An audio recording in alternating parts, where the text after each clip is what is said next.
So thanks, Andra, for your great talk on namespace migration. I think that was really helpful.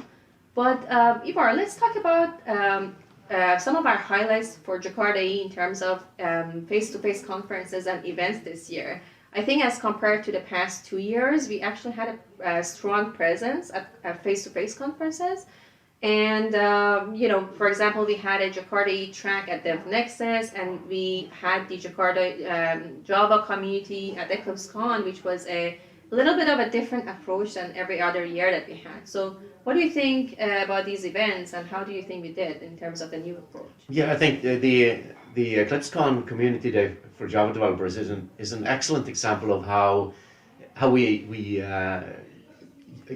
cooperate with the community to build the program, the day, everything. It was kind of everything was handled by iJug and just facilitated by us. So that is a very good way of engaging with the community and have the community help us and we help the community. And it was pretty well received. We had over 100 people attending that event, right? Yes, much better than usual. Yes. So we're looking forward to doing some similar thing next year.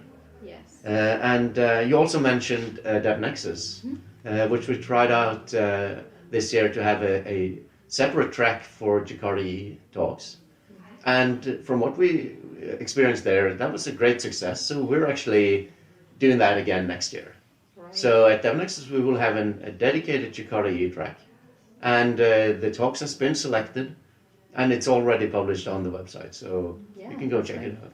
And there, in addition to having a Jakarta track or a community day, we have different ways of being present at these events. For example, we sometimes have a booth at some of the events, such as JavaLand or DevPCN or DevNexus, or we sometimes our talks get accepted. So please make sure if you're coming to any of these events, visit our booth or come talk to Ivar at these talks. We want to hear from you, right? Yeah, and as you mentioned, we've visited a lot of events. I'm not going to mention all of these now, but I've been all over the world, from in North America and in Asia and in Europe, even in Africa. I went to Morocco there. So I've been at conferences, and this year I also tried to go to events that I not usually go to. Mm-hmm. So, and that was a good experience to see the community and how it's done outside of our regular Java conferences. Yeah, that's very good to have, be able to meet new people outside of our usual people, as you said, right? Yeah, definitely. And also, if there are conferences out there that we don't know about, and you would think that, hey, you're a conference organizer and you would like a Jakarta track, then make sure to just ping us in some way or the other. I'm sure you can find us online. Yes. It's just search for us. And while talking about online and conferences, when I travel, I always bring my running gear. Yes. And Shabnam here has been very helpful, giving me some nice running t-shirts. Yes. So I always bring a couple of nice running t-shirts that I can give out to people, participants or other speakers at events. And we go out for a run together, all in these nice Jakarta running shirts. Yeah, and actually speaking of swag, we will have a session that we're going to talk and get your opinion, which is, what swag is your favorite.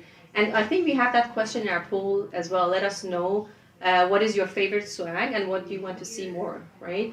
And speaking of the virtual events, we had quite a number of the virtual JakartaOne live stream events or tech talks this year as well. We had the JakartaOne live stream in Spanish this year, which was pretty well received. We had over 154 registrations, but the Chinese live stream that we did in September was actually pretty well received. We had over 270 registrations. We had over 10,000 live stream views, which was pretty good and impressive, I would say.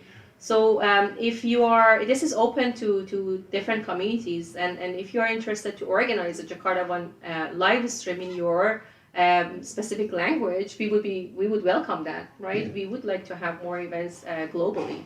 Yeah, and one number you said there, 10,000. That was China, wasn't it? Yes, it was. Yes, in China. So we should go to China for an in face-to-face event as well. Yeah. So Chinese organizers, let us know. Come tell us, and we will come.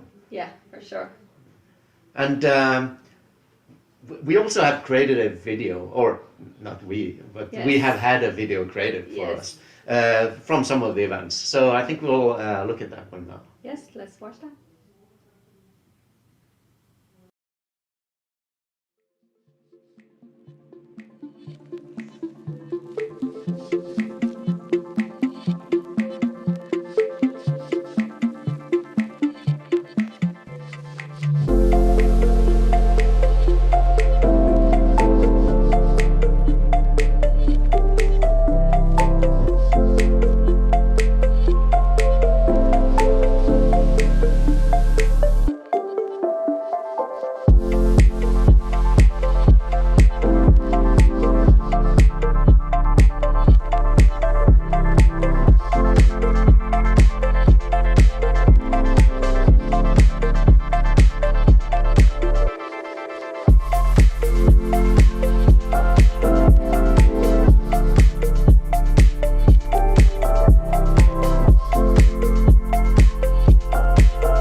So, Ivar, what is the Jakarta data, the updates that you were talking about earlier? Yeah, so this is exciting because we are in Jakarta 11 adding a new specification that is called Jakarta data.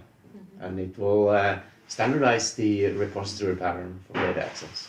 Okay. And the good thing about this new, adding this new specification is that this is something that people in the Spring community, for example, have had for ages, because you have had Spring data. Yeah. And it's very popular. And we're so glad to be able to offer that for Jakarta year developers as well. Right. So speaking of Jakarta data specifications, our next talk by Otavio and What a Nathan, coincidence. I know, a coincidence, is about Jakarta data specifications. So let's hear it from them. Yeah.